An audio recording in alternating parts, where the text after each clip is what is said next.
You're wearing a sweater that was selected for you by the people in this room from a pile of stuff.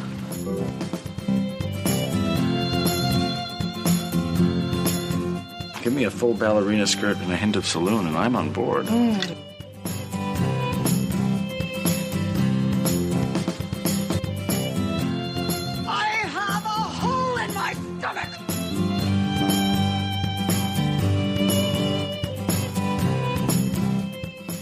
I can't go back. Welcome to the She Became Visible podcast. I'm your host, Renee Steelman. This podcast is my story. It's your story. It's our story. It's all the stories of all the women who one day knew that it was time to remember who they were, who they are, and stand up and be seen.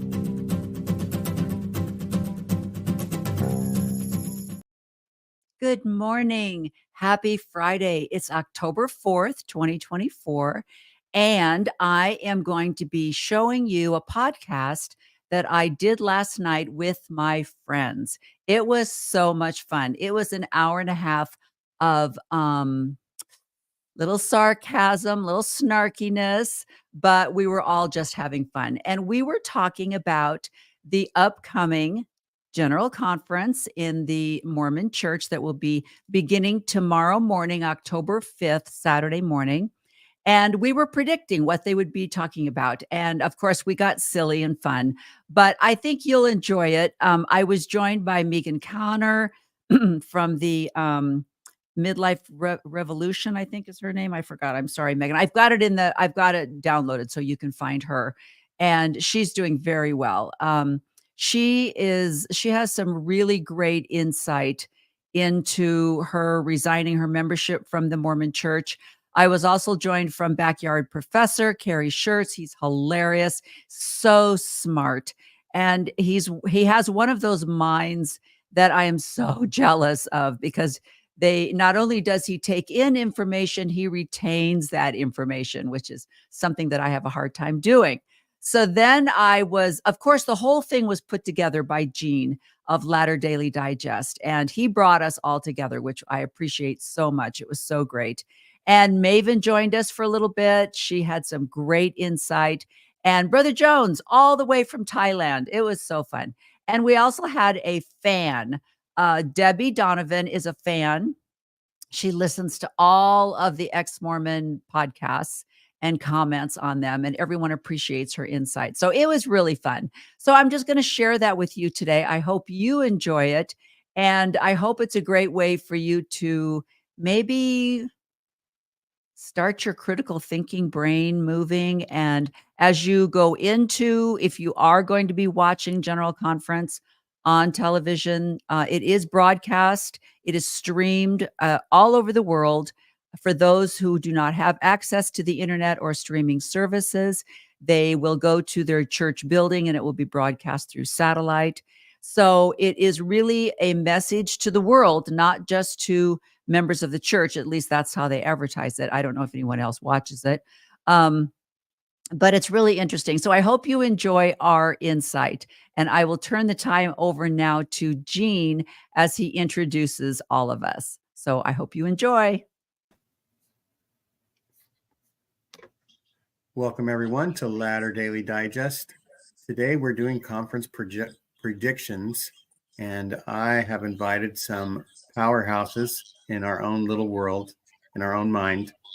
And we have She Became Visible, Renee Steelman. And we have Megan Connor, Debbie Donovan, Brother Jones, Carrie Schertz. And we might have some other people come in as well, here and there. And Gene Judson. And to make sure that we actually get one prediction right, I'm going to predict right now that more men will speak in conference than women.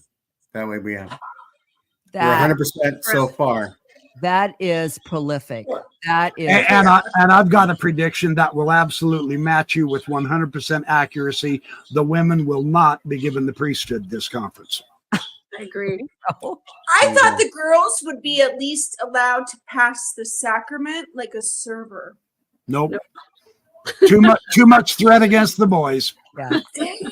So it takes I thought at least the 12-year-olds would get a compass.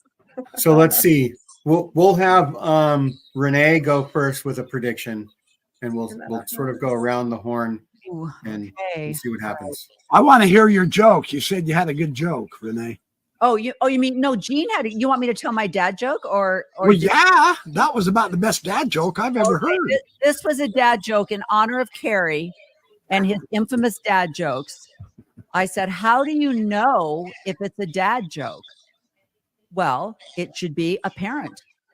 There you go. It still makes me laugh. My older brother is a professional comedian. He is not laughing. He is shaking. Oh, well, it's his bias. Just ignore him. He's a sibling. There you go. Okay, so my prediction, and I don't know how this is going to come off, but because President Oaks is actually running the show right now. We all know that. Russell is probably still batting balloons. He still thinks it's at his party. And Wendy's still holding his arm very affectionately. And I just have to inject here. If you go back and watch like the last 5 years of Wendy and Russell together, their body language is so telling. I wish there was a body language expert, but she is always like clinging on to him, and he's almost like, yeah. His body language is almost like, it's so fascinating. But anywho, so because Oaks is running the show right now, I am predicting that either he or all of his minions will somehow reiterate the policy that he just put out, that he just sent out to all the bishops and stake presidents about how they need to start conducting more disfellowships or excommunications. They need to start cracking the whip. So I don't know how they're going to verbalize it, but there's going to be this is going to be not quite the jolly, happy. There's going to be a little bit more. You people need to start following the rules, because if not, there's going to be consequences. And I'm Damnation. to see how they're going to lovingly present that in a loving way. Holland will cry. Irene will cry. I love you. Please follow the rules. Please follow the rules. We love you so much. We hate to have to kill you like King George. I have to kill your family and your friends to show you of my love. That's what it'll be. It'll be one of those. Don't make me shed blood. That's too close to blood atonement. Please. Yeah, I think she's won like the bingo card there with all of those predictions. And now I've got that song in my head, and I'm not going to be able to get it out. I'm going to be singing "To Remind You of My Love." Do, do, do, do, do, do, do. Yeah. So there we go. Now you all have it. Okay, so let's go with Megan. Megan, do you have? Megan, bring us back to home. Well, I don't know where home is at this point. Is it nicer than the apocalypse, Mormon? I honestly don't know. I'm going to agree with Renee, because I really think that there's going to be a crackdown, and I think it's going to come from the place of, we don't want to excommunicate you, but we have to because we love you. I think there's going to be some kind of rhetoric like that. I think there's going to be that kind of crackdown on, like, if you're speaking out against the brethren, we're not going to have any activism against the church policies. We're not going to have any pushback against people who tell lies, even if they're people in positions of power. We're not going to offer apologies. So if you are going to push back against the official narrative, I'm sorry, we love you, but we're going to excommunicate you. It's a court of love. It's a membership withdrawal. It's not, we're not going to actually excommunicate you. We're just going to tell you you're not welcome. So it's going to be that kind of a rhetoric, I think. So I agree with you, Renee. And then the other thing that I'm going to predict is that there's going to be a Henry be crying. And he is going to do some kind of a death march story where somebody died, but somebody also followed the spirit And so that meant that they were supposed to die. Do you have the faith not to be healed? Which brings me to my other prediction that David Bednar is going to tell us that we are all doing something completely wrong. Yeah. We thought we were doing right from the beginning, but it's actually totally wrong. And we need to completely reframe the way that we think of it. Yes. Mhm. Yes. He's going to come. Boy. That is excellent, Megan, because I was just reviewing his agency talks when he said, I know that his tone, the way he delivers. I know that most of you, when you read the scripture, you thought that it was saying blah, blah, blah. But in actuality, it was saying, you have made a covenant. You have given. That's not what agency means. And I remember You reading thought it was free agency, but it's actually moral agency. Moral agency, It's yeah. different from That- free agency, and I'm going to tell you why. Yeah. Yeah. Debbie, we're going to have a tough time topping that one. I hope you're ready. Yeah. I'm just saying. And in honor of Megan, I I got also, notes. in honor of Megan, I want to say that I think that Visions of Glory will be canonized. I wrote that down. I literally wrote that down as my most bombastic thing. I think that would be the new Canonize Visions of Glory. Oh my gosh, we're on the same page. I call it So I don't know if you versions of I don't know glory. if you guys remember this, but Because, back you know. in around 2015, Thomas S. Monson gave a talk where he basically sanctified the saint of this guy. I can't remember exactly his name. It was Brother M or something like that. And I kept trying to figure out what in the world he was talking about. This guy who was a sealer in the temple, who had had some like really profound interactions with President Monson. And President Monson was like basically trying to say this guy is beyond reproach. He's beyond impeachment. I could not figure out what's going on. The only thing I can think is that maybe he was about to be second anointed, and he just wanted people to know that that's how holy of a person he was. So maybe we're heading into the same thing with Tom Harrison at this point. Maybe Tom Harrison is going to be sanctified in this conference as somebody who is the oracle, the visionary, who is beyond reproach, who's deserving of all of our praise. Yeah. That's right. They have a huge following. It Debbie, is massive. It's more popular than Russell. Yeah. Let's hear a couple from Debbie. Phew, I don't know. You guys just took my thunder. Okay. You could just say it again, Wow. pretend you didn't hear anybody say it. I would say now to top that, they're going to mention BYU Med School and Rusty's legacy because he is literally like throwing out all the cards. Oh yeah. You know it'll be the Russell Nelson Medical School. Yeah. Yeah. Yes. Yeah. There's no question. Yep. Right. And Good I prediction. think they're going to mention Rusty turning 100 at least 10 times in every session of conference. Like, he made 100. Our beloved 100-year-old And, prophet. and we're so thankful he's still here among us. You know what the And, weird thing was is that they wheeled out Jimmy Carter, who just had his 100th. Yes. Yeah. Like that Yeah. guy, I mean, like that's elder abuse. He's like, like, Yeah. Yeah. So they're gonna be like, look at our prophet versus your president. Hey. Yeah. So But see, they don't know how to use AI like Nelson's gang does. So that's Nelson is super AI. The In prophets fact, I have don't been think used. Nelson will even be at any conference. He'll have a pre-scripted delivered on Sunday. yeah. And I think Oaks will only speak once, and it will be from that wheeling pulpit where they like put the desk in front of him, Oh. and he doesn't have to stand before the congregation. Those are my predictions, just on a basic. I just like to say the prophets have been using AI since the seer stone. It's all been artificial. Okay, I will say this. So They have been ahead of the game. Yeah. I wanted to feel like inspired to like be a part of this conversation with smart people, of course. So I went to, because I live in Salt Lake, the Mormon Museum, Ooh. Mormon History Museum. And I haven't been there in probably 15 years. forever. And I live like literally 3 blocks away. So hey, it's free. I'll walk through. It's conference weekend. I need some information to talk about. The weird thing is that they did talk about Joseph Searstone. They had pictures on the wall of him translating. Like there's this thing with a tablecloth over it. Like that's apparently the books.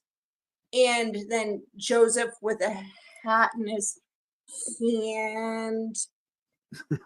But then they talked about like even Emma made this cool bag to protect his stone. And I'm like, oh my God, even Emma was in on it. She made a nutsack for this guy. I mean, I wanted to take pictures, but she was an athletic supporter of his. Yeah. She was totally the jockstrap of the rock and the hat moment. And The question, go though, to the museum. It's super free. It's super weird. but the question is, when did they put that display up? That's the question. Okay, that was never, because I remember going through probably 10 years ago with my friend, and we saw the masks, and you can see the presidents and their stuff, and then the like Mormon pioneer trick. You know what you should see after the nutsack bag is the art museum. There was some weird art. Oh, I even sent it to Jean, right? Jean? Right. Yeah. Like cool. I only sent Jean like half the pictures I took, but some of that is like literally super creepy that I've seen in just like cool museums, not religious art. Huh. But also like there was one that was in total Arabic, and I was sending it to a friend who speaks Arabic. I'm like, what does this mean? I mean, there was it's free. You didn't see Nephi's painting of the Tree of Life in there, did you? No, but there was a lot of interpretations from other countries that came on board of the tree and that life, like from Nigeria, from like they had brought in other artists' interpretation of Mormonism and put it on display. Yeah, some of that's Which probably was new. from a competition that they've held over the years, and Or from prior exhibits. Like I would believe that for sure. Yeah. as if But Mormonism came up with the Tree of Life, like it wasn't a Celtic symbol or a Grecian symbol or any of that, right? Yeah. Speaking of Grecian symbol, Michelle from Greece. Wait, yeah. I was just waving at Michelle. She was saying hi. So that's hi, my Michelle. right So we there. have Bangkok, Thailand, and Greece represented. So I took one for the team. I went to the museum. There you go. You are the woman, man. Okay. So who wants to go next? Backyard Professor or Brother Jones? Brother I'll Jones, you've got the floor, my man. I'll get this over with.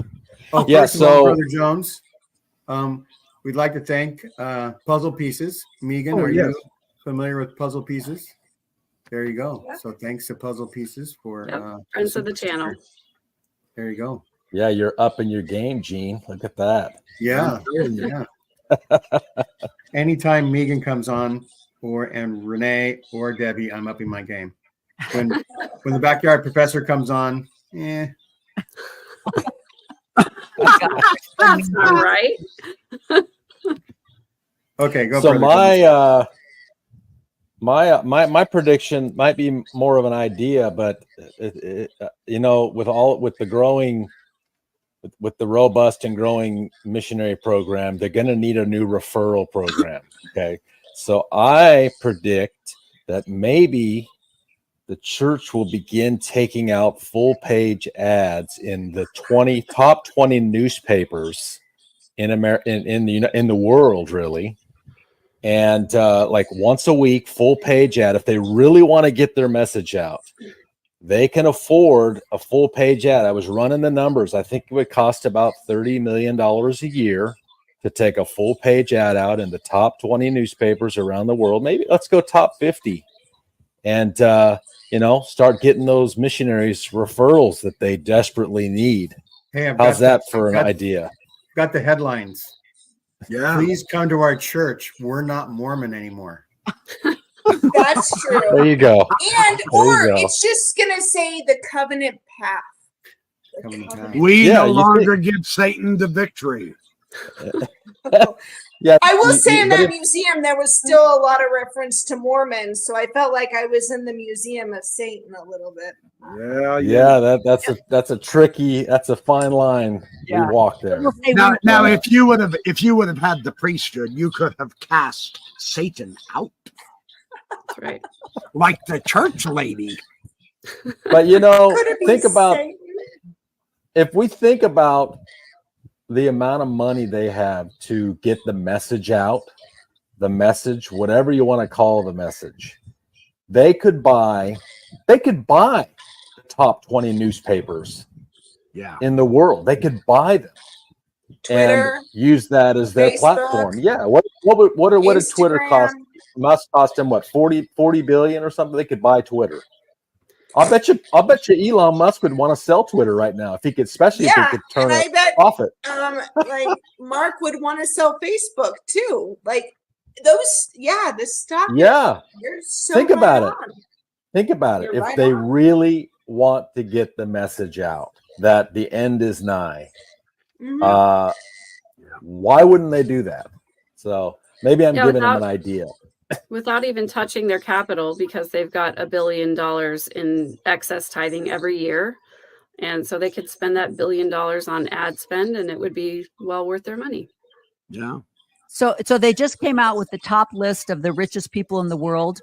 And of course, Elon Musk is at the top with 270.5 billion. I think the church could overtake that. Yeah. Definitely. You've got to understand they already have overtaken it. They're just not going to tell us. Yeah, exactly. Yeah. It's behind the scenes. That's right. Yep. That's why when you said not backyard professor that their stock portfolio mattered, I was like, no, because if we got rid of it, it would be absolved by other companies, just like Bain Capital. Hello, Mitt Romney theory of like absolving companies and absorbing them without ruining anyone's stock investments. Like literally, I think like the church could go away and other companies would absorb it. Interesting. Is Especially that a prediction they for have this a huge conference? real estate portfolio. Their real estate portfolio is I'm gonna say tits. Yeah, well, the problem is they have no seaside property for sale in Montana, so I'm not all that impressed. I'm just saying. Sean actually gets the show. Are these people morons? That's right. Is he talking about us? Yeah. It's about time. None of us passed our Temple Recommend interviews. Some of us are ex-morons. How dare you say moron? It's the Don't church. you know that's a victory for Natas? There you Satan's go. twin brother. Natas just got the victory. Moron's a victory for Satan. That's right. Yes. That's right. So I was thinking in line with the sort of missionary effort prediction, I was thinking an actual prediction might be that missionaries will be able to select a few potential places they want to go. Oh, they'll have some say. So they'll have That would some be say cool. in the Hawaii matter. is not that big. Hawaii just can't take that many. Because I've been hearing on some Mormon stories episodes where people thought they had a revelation of where they were going to serve, and then they didn't get to go to where they thought that God had told them. Like in the temple, they had a warm feeling, and they just knew that that's where they were going to serve, and then it didn't happen. So if you give people like 5 potential places to go, you can still probably figure out, how to divvy up everybody. I like that one because other missions or any other humanitarian work that you want to participate in allows you to choose like where you want to go serve. Like I want to help feed children in Africa, or I want to go do this or this or this like any other religion or like even like nonprofit allows you to take your skills and then put them out there to serve. And I believe That's right. maybe they might. Sean wants us go to wrong on that. realize that he wasn't calling us morons. He was wondering if we were Mormons. And so I still consider myself Mormon. He got it right the first time. Raise your hand if you still consider yourself Mormon in a way. Yeah. Only because every time I say I'll something, do a half hand. or they or us, and I have Culturally, I still like green Jello with carrots. I'm in it. still on the record, and my parents still are Mormon. Oh, right. But I'm also a Catholic on record, so I'm like a two-part. Whoa, we're not worthy. You're in. You got it covered. I'm I Buddhist got Mormon. both bases. So Maven has a prediction. No more than what is 4 it? women will have speaking prayer roles. So she's going to No. limit it to 4. Yeah. Oh, yeah. You have to top last year. 3 speeches. I remember when I first heard somebody say, It's hard they're though to giving a find women speech to in speak church. because it's like they don't allow people with brunettes. They don't allow brunettes to speak. Only blondes. If you've Dude, I'm noticed. gonna have to dye my hair. Yeah, and you have to have a journalist bob, swings parted on the right over to the left-hand side. That is a rule, mandatory rule. Especially except for Sister crud, what's her name? She's the young women's. Anyway, she's got that weird haircut. I'm like, I don't know what's going on there, but yeah. And I need to get my baby speak down. And so There you go. sisters, we all love to serve and exalt everyone in the kingdom of God. How was that? Not bad. Julie Beck was pretty good about not doing that. I always liked her because of that. And of course, Sister Okasaki, she was. And I liked Sherry Dew for that reason too. Yeah, in the She beginning, was very concise. Yeah, those were the ones. Otherwise, that was the sandwich. So, there's been a lot of talk the past few years about changes to the word of wisdom. So maybe the half measure will be decaf is okay. Decaf. I was hoping that they are going to change like the temple like questions of worthiness, because now they need to get people into those buildings that they've built and apparently they're empty. But I think they might go a little lax on that. And we talked about that. I want to bring them coffee. Every mom says, I need a cup of Joe. Yeah. Okay, who's going to vote for Kamala then? Yeah, that way. I thought that a couple years ago. I thought they would make a change and make it just alcohol and tobacco. They would cut out the tea and coffee part. If you want to see a deluge of a flood of people leaving, just make Diet Coke. We have now there you go. Add Diet That's Coke. exactly right. Yeah, Diet Coke is now part of the word of wisdom. You cannot drink Diet Coke. You would see the floodgates open, and people would be like, "I'm out of here.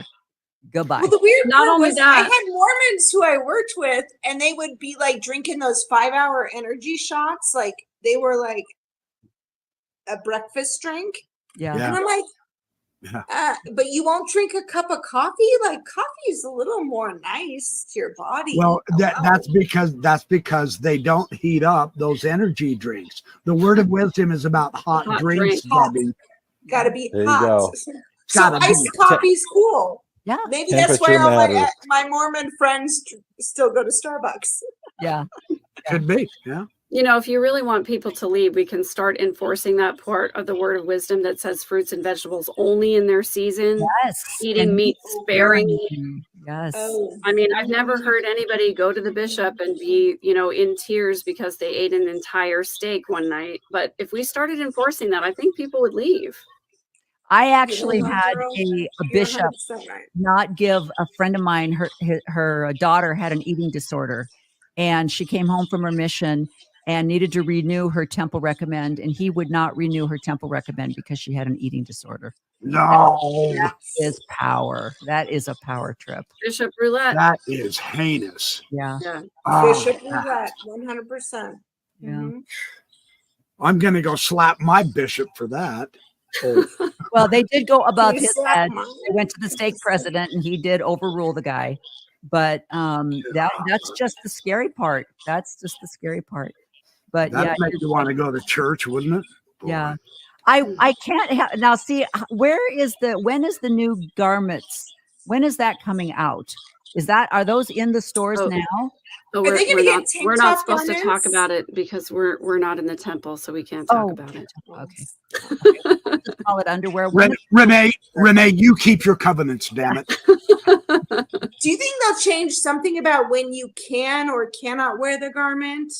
Or do you think they'll change again the sleeve length and the leg length again? All I want to say is that my crazy cousin Lori called it back in 2004 when she said, all you need is a little bra and panty with the right markings, and that's it. You don't really have to do the whole thing. So Mormons will be long time ago. tattooing the compass on their body and then navel and knee mark. And then Well, I mean, need yeah. for the white stuff.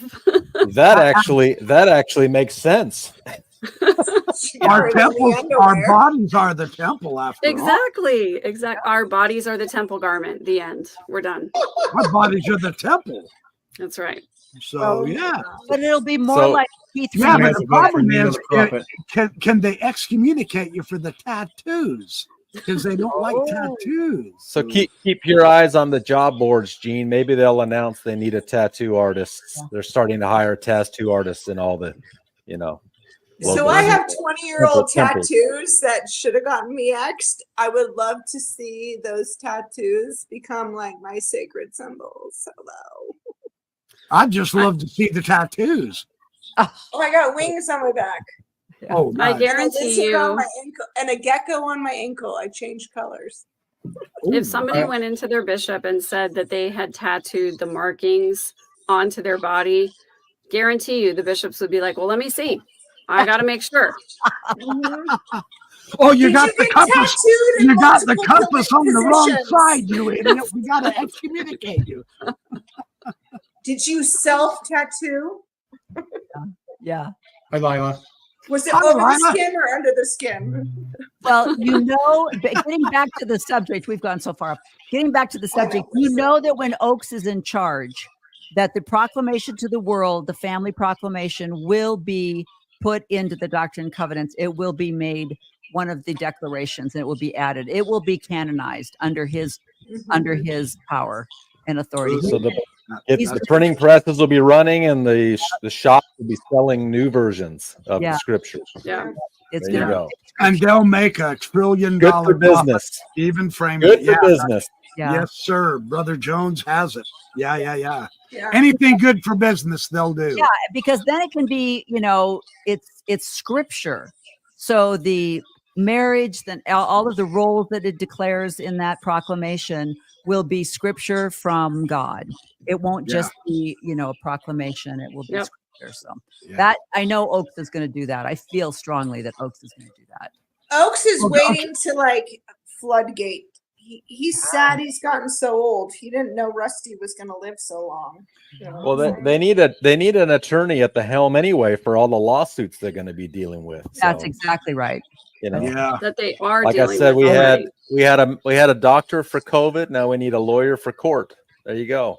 Oh, It's and been we need a joke from the BYP. I feel one coming on. Hold on. Okay, let's go. Hold on.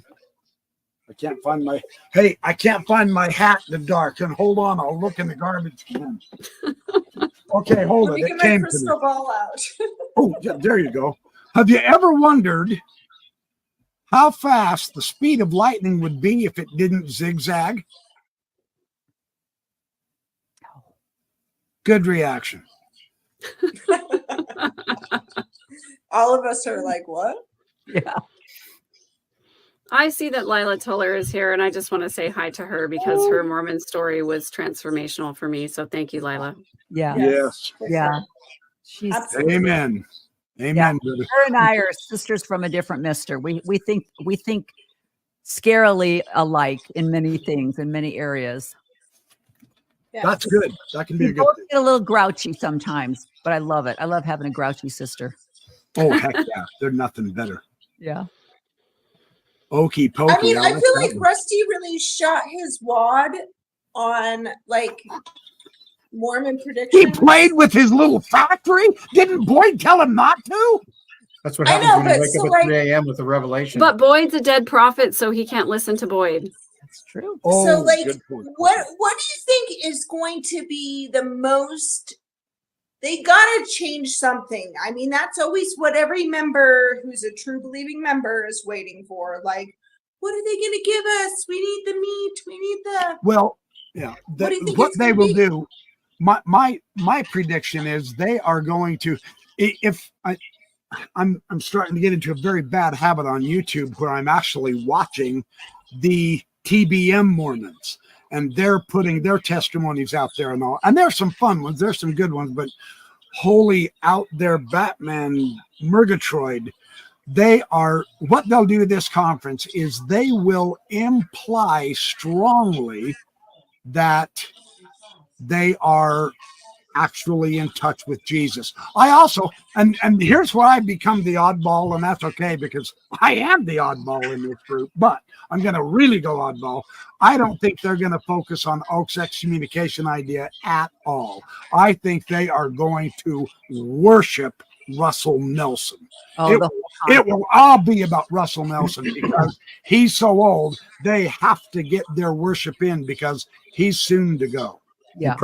I think this whole conference is going to be maybe even All a hail rehash Rusty. of Russell Nelson. All hail Rusty. They'll have stories about him, how wonderful of a prophet he's been, You're perhaps some probably faith right. promoting stories, etc. Because I mean, the man is getting old, and he's So that means they'll have to integrate his steeple doctrine into these talks. Then, right? We're gonna have some steeple doctrine. Good one. Yes. There could be some steeple. Brother Jones is Steeple right. envy. This is probably going to be a very temple-centric conference because of the amount of temples that are being built. And there's going to, looking up. There's going to be a lot of looking up everything. You know, I love the one the other day that I heard where someone made the comment that the carpet was a reminder that we should look up, and we're like, the carpet is a reminder that we should look at. I'm thinking, That sounds it weird. will be very temple centric. And I love, if any of you saw Benjamin Parks's article that was in the Salt Lake Tribune, and then he also made a TikTok about it where he talked about that, you know, Russell will not live long enough to see the results of this build craze that he's on. But there will either be a lot of active people and it will be a success, or there will be backlash and ivy and some kind of apocalyptic scene of temples all over the world that are just deserted. I think it's going to be a headache for future prophets because they aren't going to be able to afford the upkeep. But I also predict more will be announced. Yeah, so I have a couple things about this. Number one, it is absolutely in the best interest of everybody who is speaking at conference to canonize Rusty and to put him up on a pedestal and say what a great prophet he is, because it perpetuates the system. If you're going to want to continue to have prophets, then you need to talk about how great the current prophet is. You need to talk about how wonderful his revelations are, how wonderful his teachings are, because then that gives rise to the next generation of prophets, whether it's Dallin Oaks for the 6 months that he's going to survive, or whomever is going to come after that. You have to bow at the feet of the current prophet if you want the current system to remain in place. And the other part of this is that Rusty's fanaticism about temple building is absolutely going to backfire on the church because they don't have enough people to staff the temples that they currently have. They're going to spend millions and millions of dollars building these new temples, which don't have enough people to staff them. They're going to go empty. They're going to be open maybe 1 or 2 days a week. They're going to be seen by the general membership as wasting time and wasting money. There are going to be all of these little conversations about, oh, great, we got a temple in our neighborhood, but it's only open 1 day a week because we don't have enough people to staff it. Meanwhile, stake centers are closing, wards are being consolidated. The membership is not what they've reported to be. It's not 17 million. It's actually closer to 4. it's just going to end up backfiring. And they are going to spend their money because they have to, but they're not going to spend it on feeding the poor and needy. They're not going to spend it on humanitarian aid. They're going to spend it on building more multi-million-dollar temples that can't be staffed. Right. They have to spend. 100%. That's exact. I believe that's right. That they have to spend to maintain their tax exempt status. Yep. Yeah. Yes. And- 100%. Yep. Yeah. And And- what better than temples in Yeah. Russell's mind? And Yeah, In their mind. That they And I'll will bet do. you if there's ever a backlash against religions that are too rich, it'll be the opulence of the temples that actually causes taxing of religions. Maybe they tax religions after $1 million of revenue or something. And it could be because of the lavish temples. And it's like, you spent tens and hundreds of millions of dollars on temples and hardly did a thing for the poor. And it might Yeah. be a backlash. Well, and here's the other backdrop to this. The backside to this is once it dawns on everyone, we've got like 3,000 temples. We're only using 25 of them. What happens to the church memberships testimonies when they begin to sell off those temples? What are you going to think about the work of the Lord when, well, we're kind of cash strapped? We've got to get rid of some of this real estate. It was one thing to sell the LDS hospitals, but to sell those LDS temples or to let them run down, to give them over to another religion, etc., or a business or whatever, what would the people's testimonies, what would happen to them if they get to that kind of a point? Just Destroy and the tabernacle. You're right. Yeah, the scary part is the rhetoric behind it, because when the SEC came out and identified, and there was the leak, in Ensign Peak, and they said, well, we just have a rainy day fund. We just need to have this money put aside in case, and everyone was like, in case of, and they've actually changed that now and said, we need this money because we are a temple building religion. And so they're actually changing the excuse for having $250 billion. Yeah, and I have a comment on the reason why that they changed the narrative from the rainy day fund, because the rainy day is now. Yeah. There is mass homelessness. There are people going hungry. Their own members are going hungry. in their own city. Members in their own city, in their own state, Yes. in their own country. We don't even have to go outside of the United States. Nope. But if we did, there would be far more members of the Mormon Church who are in peril, who are in food insecurity. And they had to move away from that model of saying, oh, it's for a rainy day, because the rainy day is happening right now. Your own people are starving. Your own people are homeless. And what are you doing to prevent it? Absolutely nothing. We're building more temples. Why?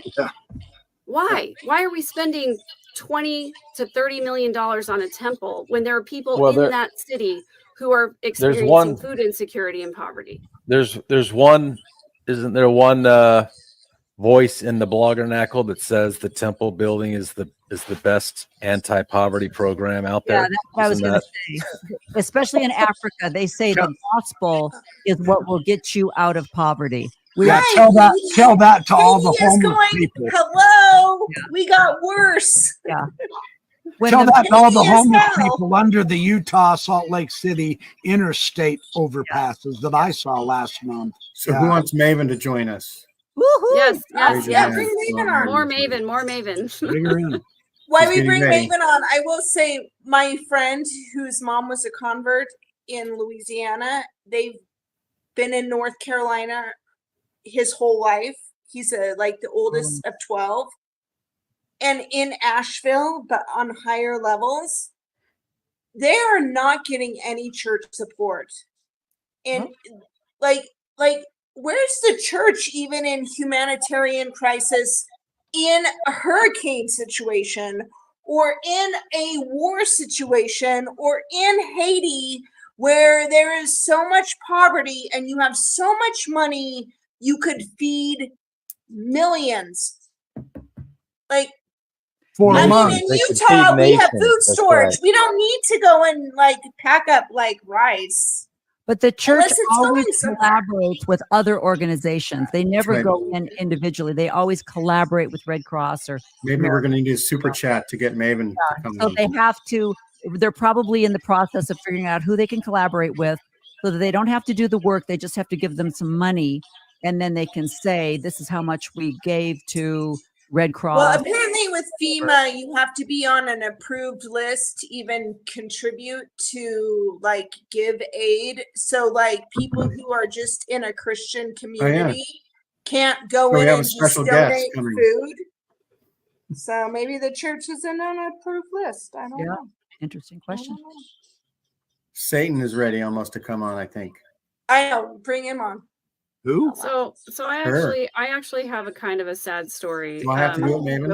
If Maven's coming, well, I happened to be on the island of Maui last week, and I don't know if you guys know, but a year ago the fires there were absolutely devastating, and I happened to be in the area where the most destruction had happened. There are 2,000 families who are homeless. 103 people lost their lives. And one of the buildings that I drove past every single day was the LDS chapel that's right there in Lahaina on Maui. The Miracle and Chapel. The LDS chapel itself sustained a huge amount of damage. And what is really, really sad to me is that every time I drove past that chapel, there were people on the roof working on the chapel. The windows were boarded up. There were a lot of people on the ground trying to repair the chapel. The church has enough money to completely rebuild that chapel, to completely rebuild every house of every member who is on that island. And it's a year later, and have they done it? No. Where the suffering is the greatest, they have not done it. They have enough power to remake that money in the stock market in just one quarter. In a day.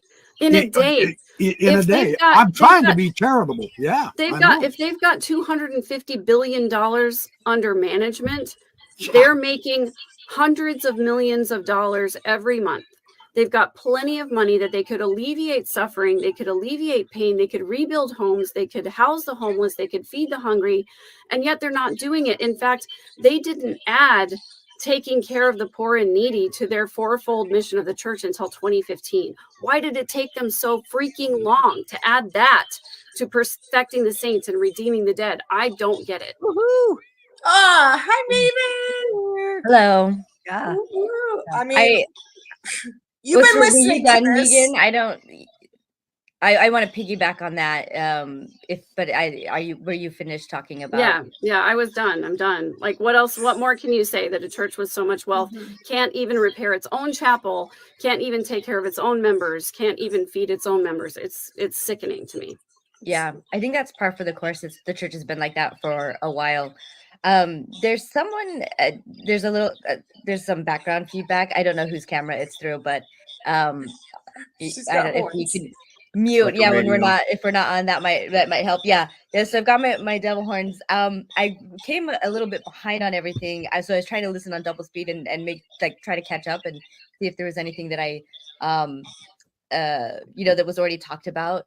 I do think about the references to Oakes or Russell M. Nelson, I think I'm kind of going against what some of you guys are saying. I think that now is the time to start kissing Oakes's ass. And I think we're going to see that. I think there'll be, outwardly by name, some superficial references to Russell M. Nelson, but they're going to start, the real brown nosers are going to start quoting from Elder Oakes. They're going to start quoting, from the proclamation on the family, but also his past talks, that kind of brown nosing, I think, to start currying favor. That's what I think. I think the quotes and references to Nelson that we're used to are going to mainly switch in favor of Oakes. And that to start the ramp up there. Did anyone talk about this, the supporting of the building of temples? I think in a vague way that to us will be a dog whistle for the things that are happening with the Arlupa court cases and whatnot. I think maybe with a persecution complex about it or something, but I think there'll be something there, but it'll be sufficiently vague that I think most members won't get or understand that it's a reference to Fairview. I think someone talked about Bednar and how he always like, I think right, Bednar always explains how we got something totally wrong. I was thinking something along the lines of that, but I think more of in a way, kind of like a gaslighting way. And I don't know that it'll come from Bednar, but it could come from somebody else. Just about a a policy or an idea or doctrine that was strict in the past, or either sexist or homophobic or something like that, that they're going to pretend was not like that. Does that make sense? Again, I don't have like a specific, if anything, actually, I probably would be about, I think, sexism and women. But that's what I think there'll be something that really glosses over how bad the church has been on a particular position in the past, and will pretend that, just like with racism, like the church pretends it's better than it's ever been. So those are my predictions, plus the one I put in the comments, that I think 4 women, no more, will have any kind of a role, whether speaking or prayer. And I think I thought I had another one. I guess I saw the post on Reddit about the tank top garment for men. Does anyone know if that was real, and if there's a female version? That's something I'm really curious about. I don't think that'll be brought up in conference at all, because I think these are the kind of changes that they do not want to bring attention to. But pouring shoulders in the bedroom is not going to be allowed any more than pouring shoulders in public.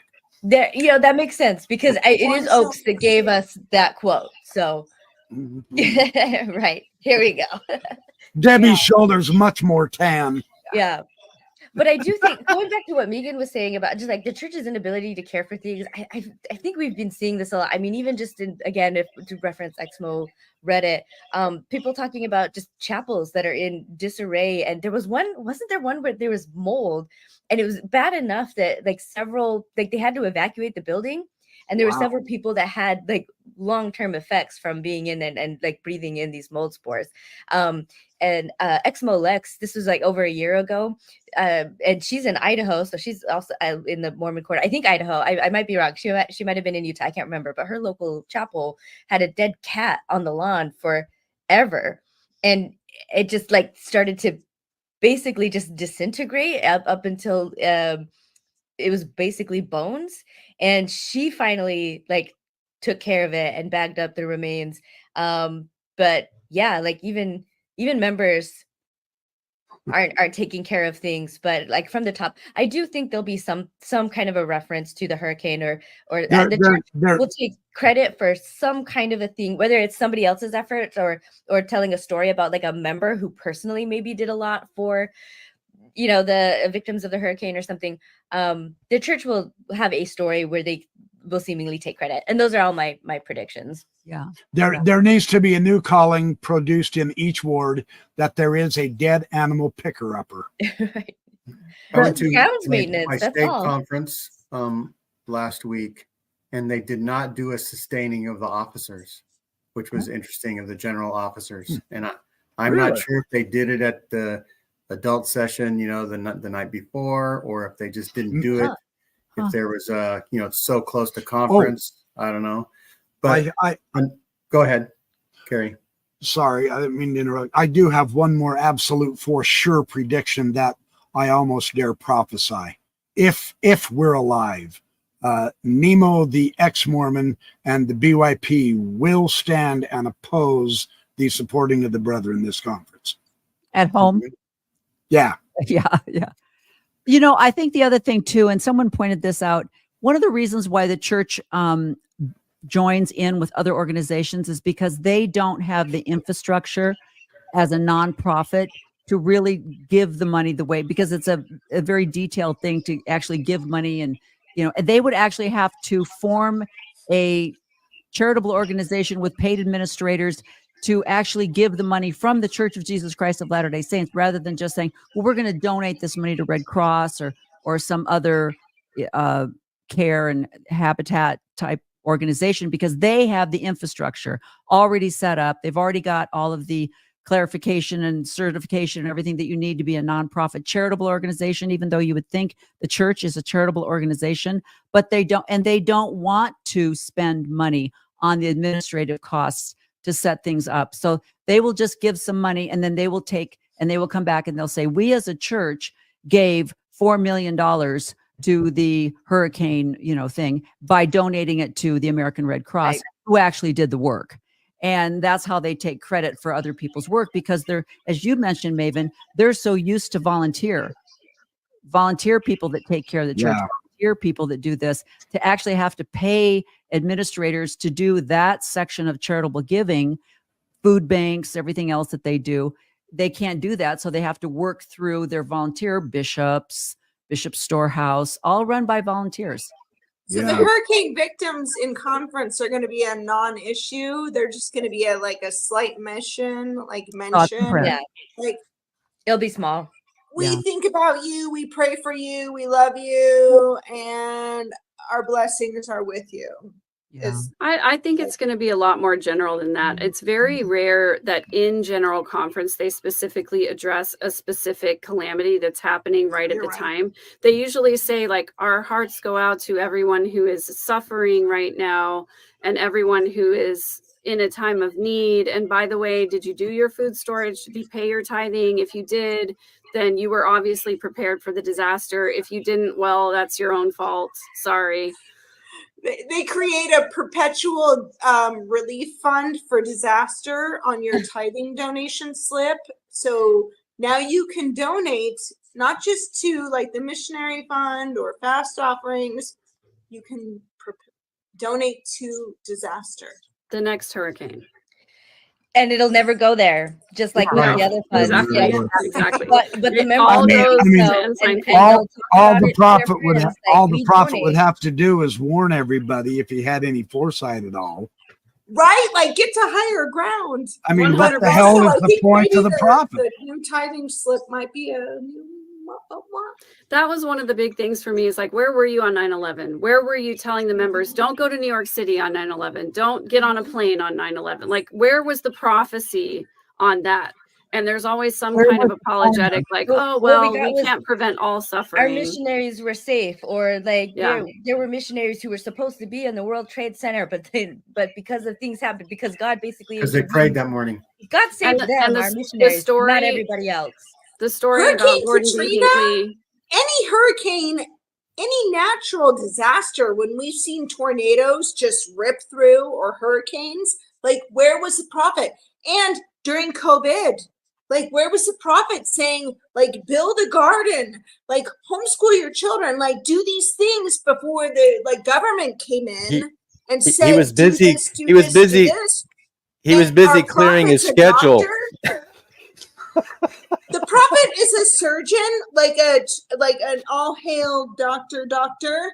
Couldn't even and that was my big beef. That's probably why I got arrested once in Utah County, because I was like, your prophet sucks. Where was he? Where was Because, that on your yellow notepad, Russell Nelson? He did his duty. He told He you. was calling the stadiums and the arenas to cancel the booking.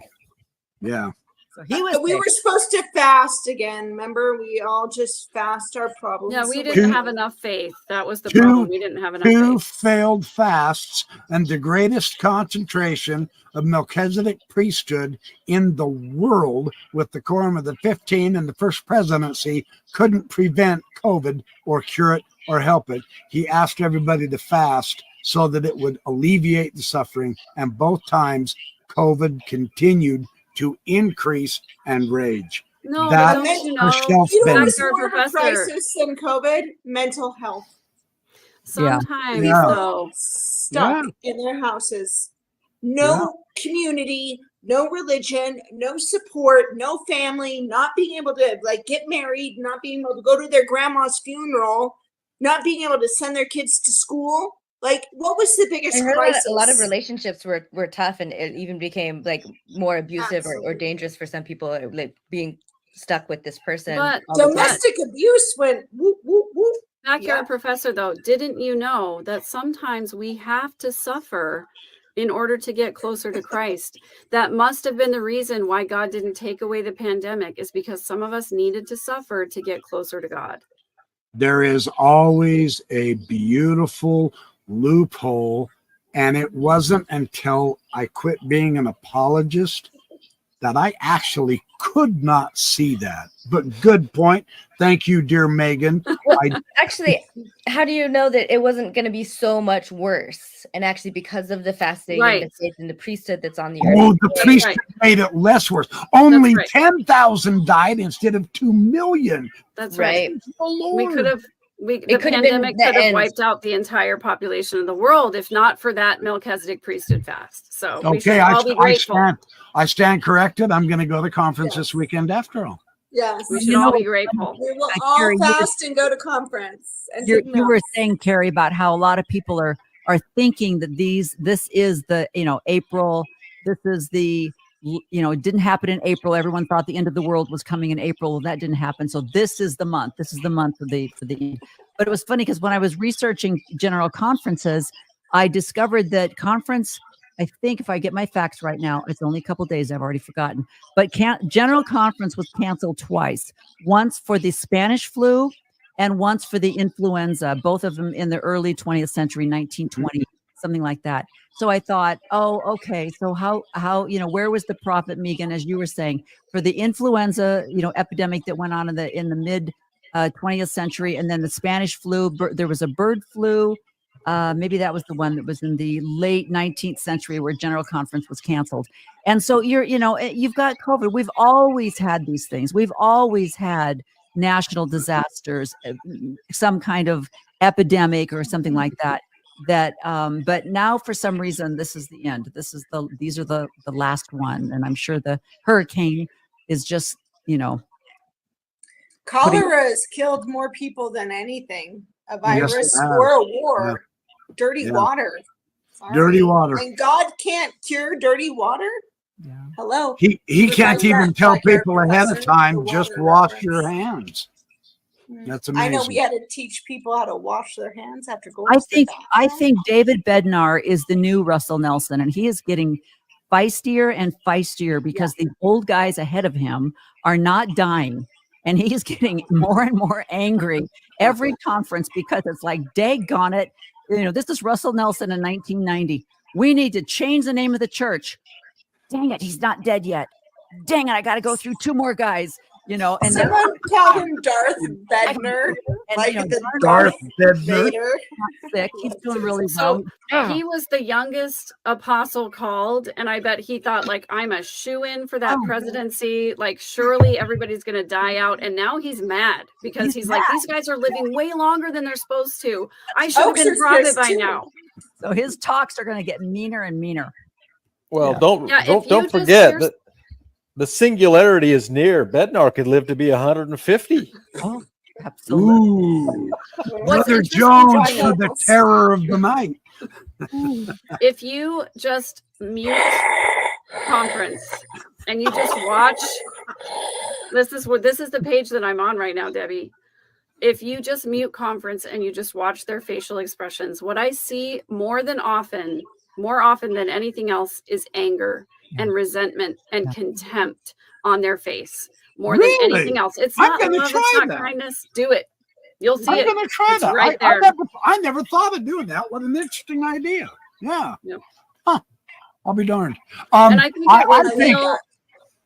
it was Neil A. Maxwell who said that nobody knows the day or the hour that the Savior's going to come, but any idiot ought to be able to predict the year. So where are we on that one? All right. But listen.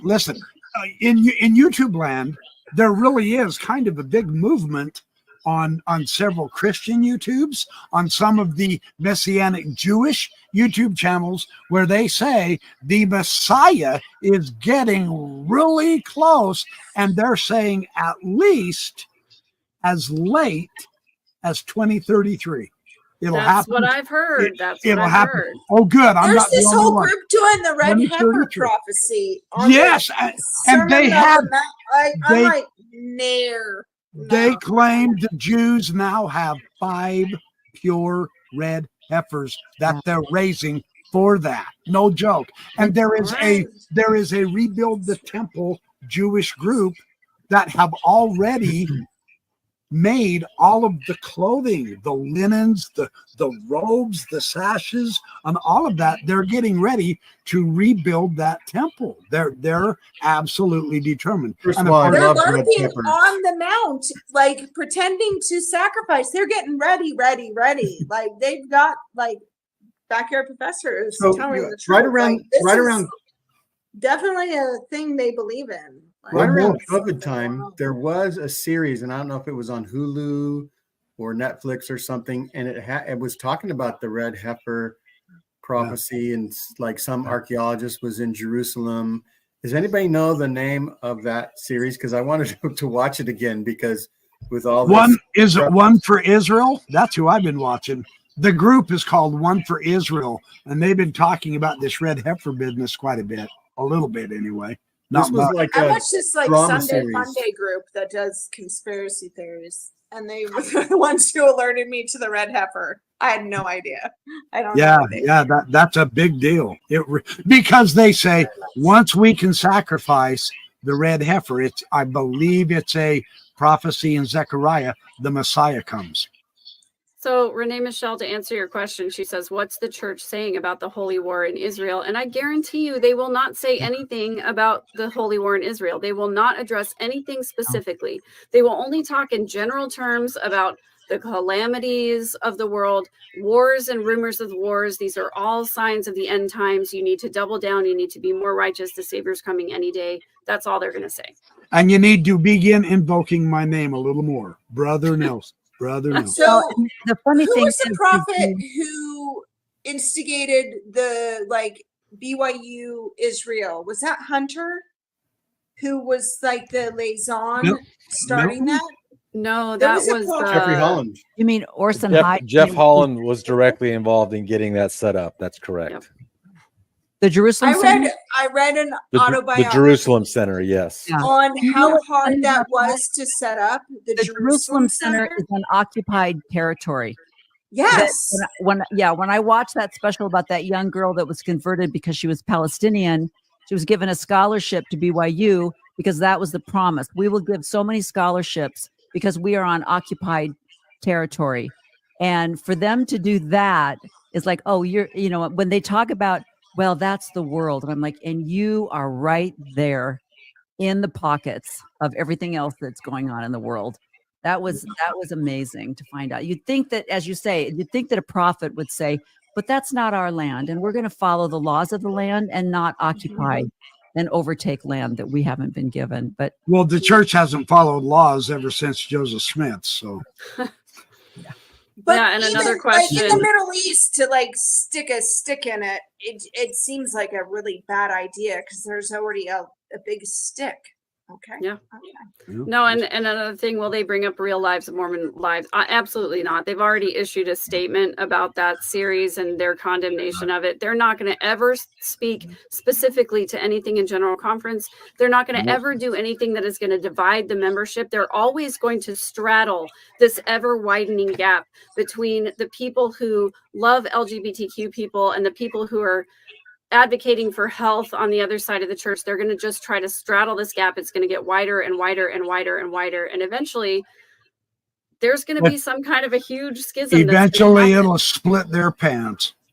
Exactly. always a message that goes out to the general world, and then the secret message that's told in the temple behind closed doors. Not only that, you're right, Renee. There's like that secret message that goes out to the general leadership of the church that they tell behind closed doors in the temples. And then there's also Fair Mormon.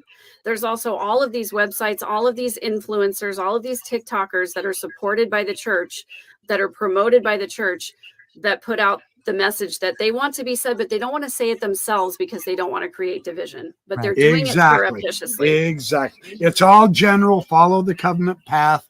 Get closer to the Savior. The time is getting very close, brethren. I can sense it. My spirit is sensitive.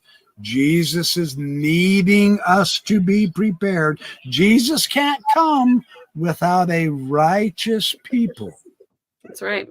Get more righteous, be more holy. Don't do social media. Don't research.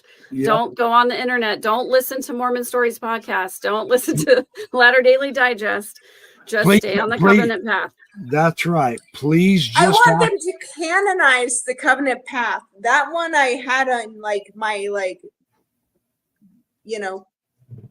how many times are they going to talk about the covenant path in like conference? Like I think we could play bingo or a drinking could. game. Anytime they say the Ooh. covenant path, anyone Let's do that. I'm for that. That- take a Yeah, shot of I'm a coffee, a lightweight. shot of water, or yeah, shot of water. If we go alcohol, I'll be wiped out shortly. I'm a lightweight. I know. Because I have a might be- prediction I don't that at some point the church is going to be renamed the Mormon Catholic Church, and so it'll be the I'm convent path. covered. I'm a Mormon Convent. Catholic. You would be the prophet. You would be the first female prophet after Deborah from the Old Testament. They wouldn't allow it. They wouldn't allow it. There's a My there's a criminal free record. space for Henry B. It's Iron too crying Joseph. during his talk. Oh my Yeah, God. that's a for sure thing.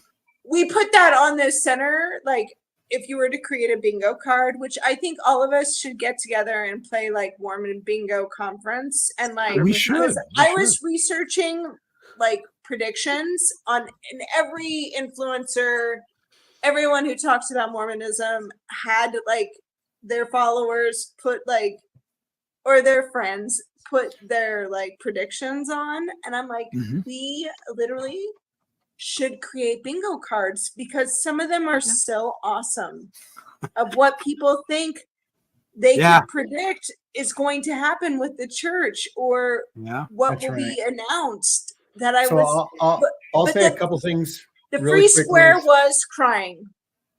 is tomorrow night or afternoon, whatever. Nemo is going to do his conference prediction show, and he's Yes. going to try to be as accurate as possible. And we've just been having fun. So if you want to, watch Nemo's show tomorrow, and we'll see. I'm interested to see if the power of Nemo is going to be unleashed. I wonder what it'll be Well, like. we were having fun, but we're seriously having fun. Right. Nemo's now a Having salty fun to fish. stay sane. Yeah. So, Okay, so Nemo has been very kind and gentle. Yes, now he has. doesn't have to be kind and Right, gentle. He can right. take the gloves off. So it'll be interesting to see what happens. I don't think he will though, because he is. I believe he Classy guy. knows that he's more powerful, just the way he is. If he can maintain that kind of a, he's got that wonderful Brit humor. Everybody loves the Brit humor. He's got it, but he's also got that Brit pizzazz, and I don't think he should leave that. I don't think he should go. I would understand and I would empathize and I will still support him, even if he does get into that angry phase. No surprise there. But I would hope he wouldn't stay in it for too long, because he's more effective by being who he is. Yeah, and I wouldn't be surprised, because I know in the letter they said, you may still attend church. You can still, we want to see you. We love you. I would be He surprised might. if he doesn't continue to go, at least for a while, just to see, because he did love his ward. He He did. Yeah. loved people, and to see if they welcome him. And I bet they do. I bet they're very warm. And It's amazing how so many of the Mormons, because I was trying to get on his live when he was talking about his excommunication and all. It's amazing how many Mormons just simply don't believe him. And all I could think of was, well, if you were in my ward, you're lucky Nemo wants to go to church, because I wouldn't be able to stand you arrogant, self-righteous pricks. yeah, For the Mormons to say, Nemo's not even sincere, he doesn't deserve to be Mormon. Why would you be? He is a community person. I get that. I personally am a Capricorn, so I'm okay either direction with a community or not. But I understand people's desires and needs to be involved in a community group, whether you're a member or not excommunicated. I don't see that as Nemo hypocrisy. I see that as, and this is a lesson for all of us. I'm going to say it based on what we have as a track record. You cannot change Mormonism from the inside, but you can't change it from the outside either. Yeah. So here we are. And yet it does change. So I'm wrong somewhere. You can only change. We have great members in the church who are just born into it. Like I was born into it. And you know what? I had a son who was not born into it. He's born Catholic, but he is like Nemo. He is like my peacemaker. He is my oldest son. He is the sweetest thing on the planet. He will keep everyone happy.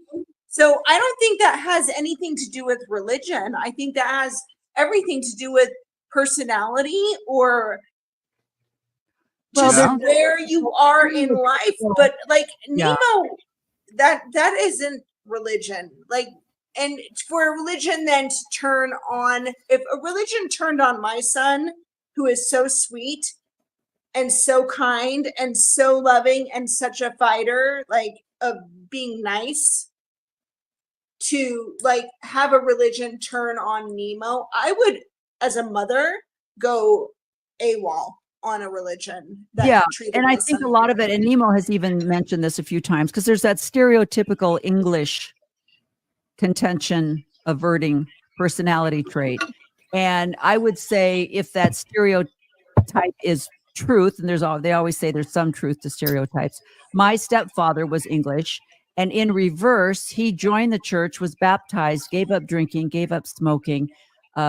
He was actually in the stake presidency with Dallin Oaks when we lived in Naperville, Illinois. And he was a temple worker, very dedicated, and finally admitted just months before he died that he did not believe the church was true. But he did it for his family.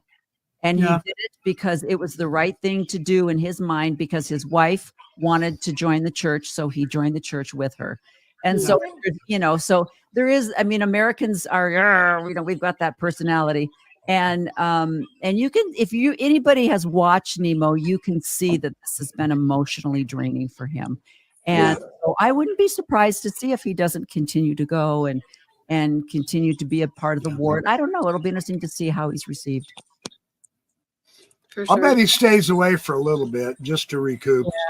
Yeah.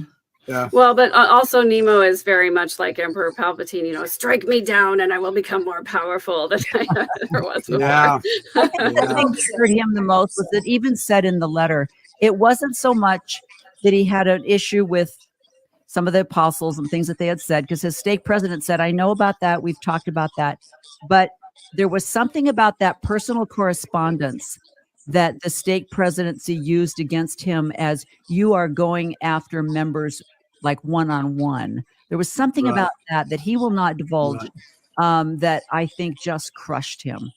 And so that's interesting and very sad. Well, if something like, and this is the difference between perhaps the classic Brit and the dingling American me, if something like that had been accused to me, I would have said, you're damn right I'm going for one-on-one. I'll go for 1-on-2, 3, 10, 200,000, or 80 billion. Yes.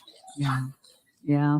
When I heard this, though, it sounded like the BYU honor code, though. Like when I hear and read, like anyone who's gone through the BYU honor code process, it there is that like, oh, we tattle and we tell and we're just here for your spirituality because we care so much. We were worried about you. Like God told us to work out our differences to save your soul. And so I get a little bit of that like fundy Uber Mormon BYU kind of vibe off what happened to Nemo, even though he's not anywhere near the state of Utah.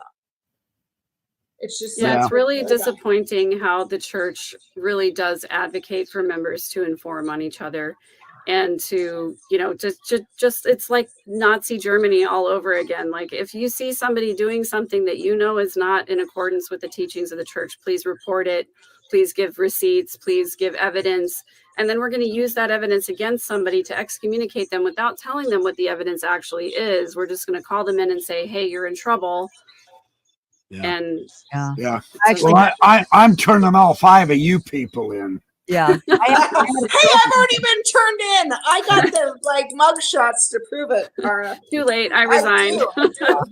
I had a girlfriend I'm a whose bad neighbor girl. called the bishop because there was a gentleman's car in her driveway, and she got called in on a court because they accused her of having an affair and whatnot because a neighbor called and was suspicious. So that's to your point, Megan. It's so true. Like my cousin, I remember going to BYU. She was married and tanning in her background when we were all fake tanning, of course, in the 90s.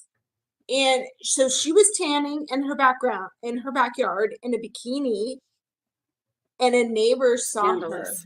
And she got called into the bishop's office for wearing a bikini and then a tanning. Oh. In Provo, Utah. Now this is how deep it goes. Just bathing on the roof, basically. Right? I mean, like Bathsheba for sure. For sure. Horror. Bearing her testimony. Showing Bearing something. Yeah. Well, luckily my cousin loved it and married her, and maybe he liked her in a bathing suit. So good for him. Conference time, especially in the fall, is always really hard for me because my birthday is actually on Sunday. My birthday frequently falls on General Conference Sunday. And I always used to think, oh, it's so wonderful that I get to spend my birthday sitting at the feet of prophets and listening to the apostles speak. And now I just have to say kind of F you to that, because that's not what I'll be doing on my birthday on Sunday. You know what? Where will you go, Megan? Oh, I am going to be off the boat. I'm going to be at a bar, probably getting a tattoo and snorting cocaine off of a hooker's What birthday is this? abs. Well, also, do you know what this weekend is? It's not just Mormon Holy Week. It's Rosh Hashanah. Yeah. It's Rosh Hashanah. Rosh Hashanah. Yeah. Yeah, it's the new Bless you. year. So Yeah. go and throw your sins into the water. You know that bread. Melania appeared to Joseph Smith during Jewish holidays. That's the latest. Yes, That's exactly. So I Renee, have a visitation. to answer your question, Renee, I am turning 50 on Sunday. Stop it. I just turned 49 2 weeks ago. Nice. Amazing. Woohoo. I'm officially at midlife if we measure it by Rusty Midlife. Nelson's metrics. There you Yeah.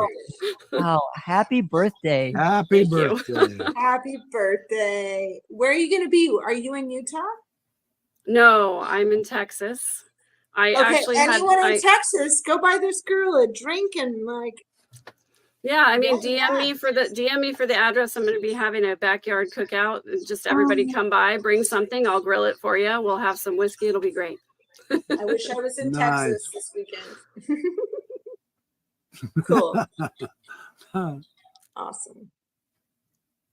Well, that's a perfect way to end this conversation, unless anyone has any. Oh, we have to sing happy birthday to her though. Don't we? Okay, No, let's you're see. going to have Ready? to pay thousands in copyright. Don't do that.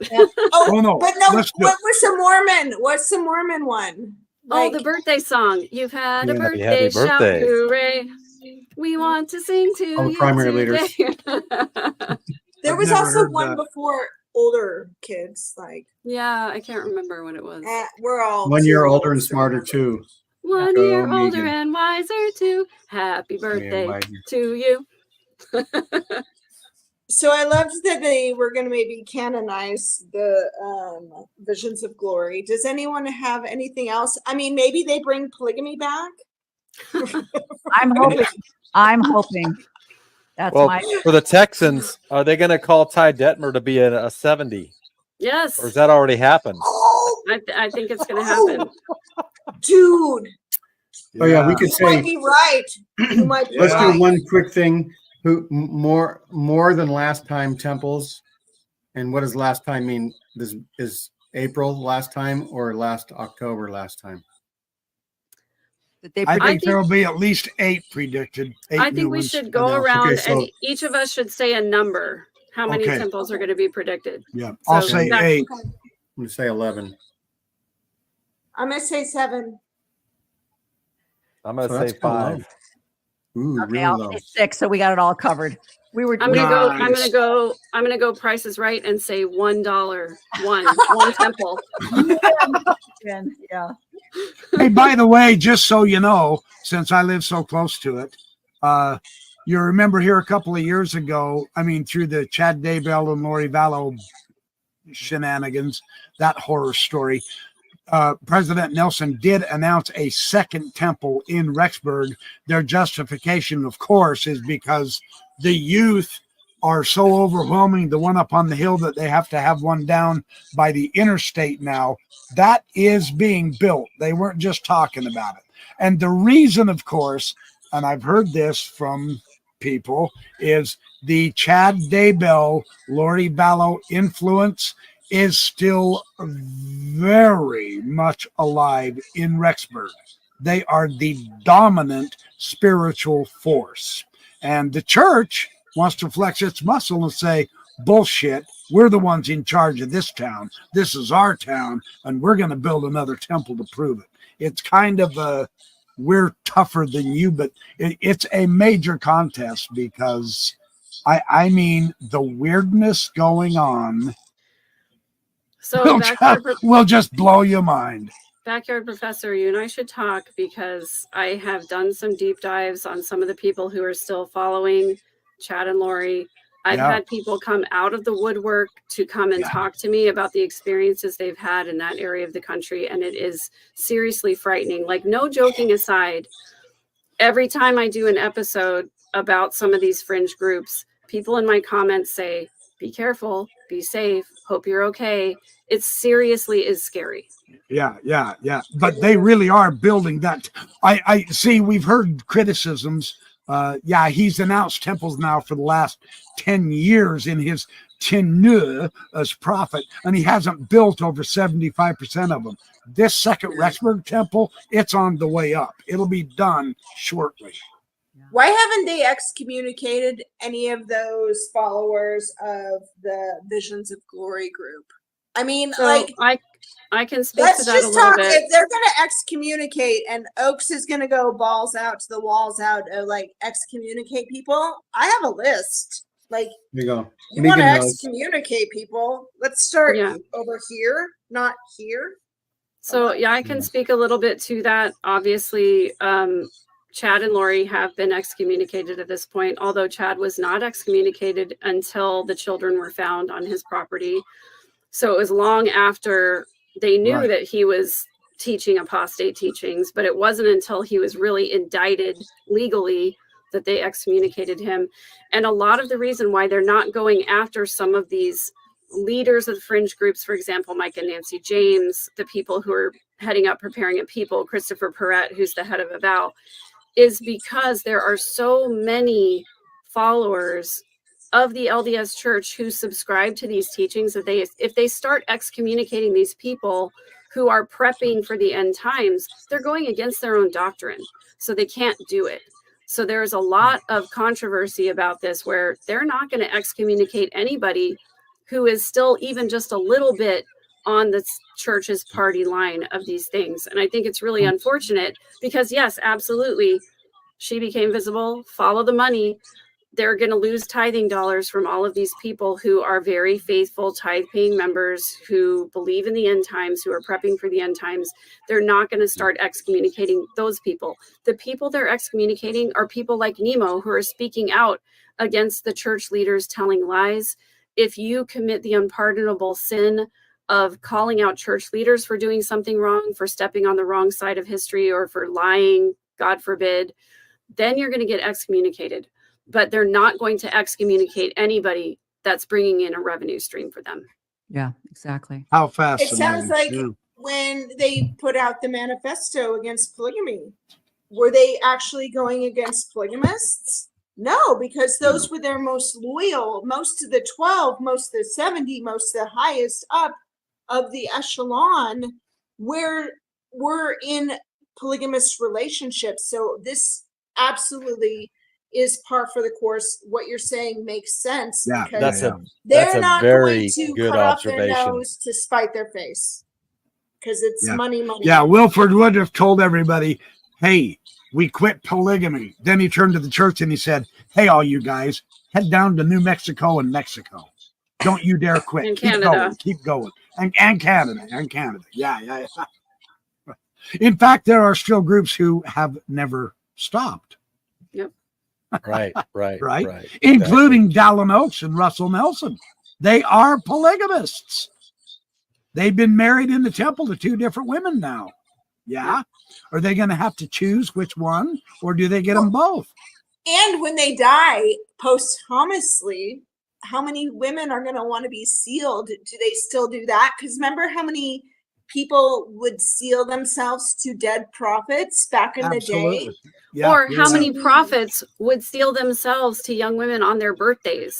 That was the thing that happened that too. one is questionable. Like what, 57? Happy birthday to you. Yeah. I personally think that Rusty's going to have one planet with Wendy and one planet with his first wife. That's how that's going to work. Yeah. So he'll have several universes. And that's going to be under the jurisdiction of Danzel. It's going to be like, I don't even want to be on the same planet as that. Danzel's going to burn her shit down if she says Wendy. We all know that. Danzel's going to form a Death Star and put a ray right at Wendy's planet. It's going to be gone. You know, it's funny. You were talking about temple attendance.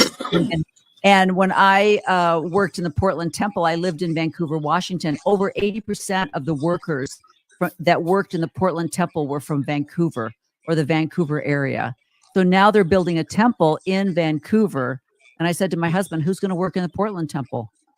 And which, you'd think with all the subdivisions that fed into that Portland area, that it would have just been, filled with workers. But no, they were crossing the river, and traffic has gotten so crazy in the Portland area now that it was really a sacrifice for a lot of those people to get over to Portland to work in the temple. But that's where the workers came from. So it's going to be really interesting to see. But yeah, it's going to be, I hope I live long enough to watch the apocalypse. Yeah. The ivy growing over the boarded up windows. Gene, one of your commenters asked an interesting question. How much will our buddy JS be mentioned in conference? Oh, who's JF? Very rarely. Joseph Smith. Joseph Smith. JS. I predict that the Motabs will sing one verse of praise to the man as a prelude, and then we'll be done with it. Interesting. Yeah. It's all about Russell Nelson, the living prophet. That's right. So I want everybody's attention to the screen. It says from Aaron, thanking Megan for doing all the collaborations you've been doing. And I'd like to thank Megan as well. I would too. It's fun. It's good. And I think that the rising tide for us little ships has to, we have to stay. Hey, who you calling the little shit? Me. He's calling me a little ship. No, you guys are welcome on my channel anytime. Come and let's have a conversation. I love collaborating. So are you guys. I'll look you up, Megan. That'd be fun. We're at 1.5 hours, and most of my audience are probably asleep right now because they're quite a few of them are retired. But anyhow,